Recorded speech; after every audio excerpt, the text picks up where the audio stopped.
Good evening, everyone, and welcome to tonight's episode of Ask Leah. Tonight's question comes from a leader who's been having some challenges within their team.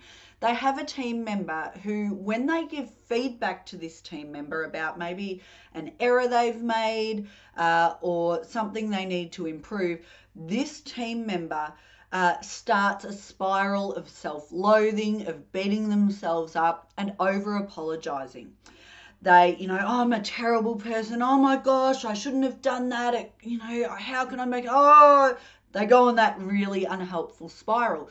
And the leader said to me, how can I better deliver this feedback? Because here's the thing, Leah, I kind of feel a bit manipulated. I do need to be able to provide the feedback, but because this person goes so over the top in their dramatic response, then sometimes I find myself going, oh no, it's all right. Like, it's okay. It's not the end of the world. And I'm consoling them when I'm actually meant to be holding them accountable. So what can we do in this situation? What I suggested to the leader was to focus on feeding forward, not feeding back. So when someone makes a mistake, we do need to bring it to their attention. We do need to hold them accountable.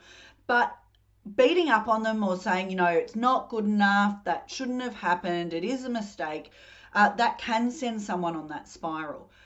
But if instead we focus on feeding forward, so you might say to the person, okay, so this happened and clearly it's not ideal. The person starts spiraling, oh my gosh, I'm terrible.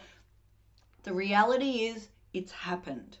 What I'm more interested in is how do we prevent that from happening again?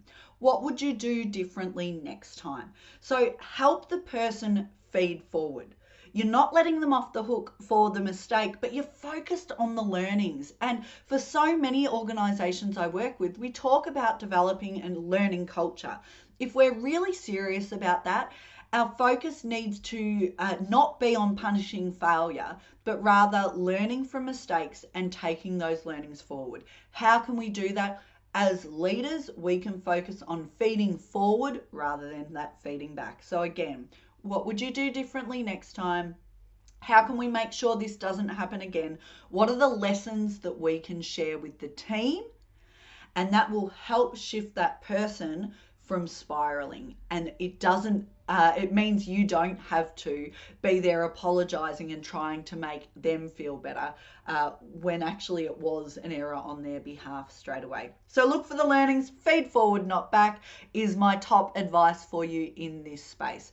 If you have a communication, soft skill, leadership question you would like answered, send it through and I will do my best to answer it for you next week. Cheers.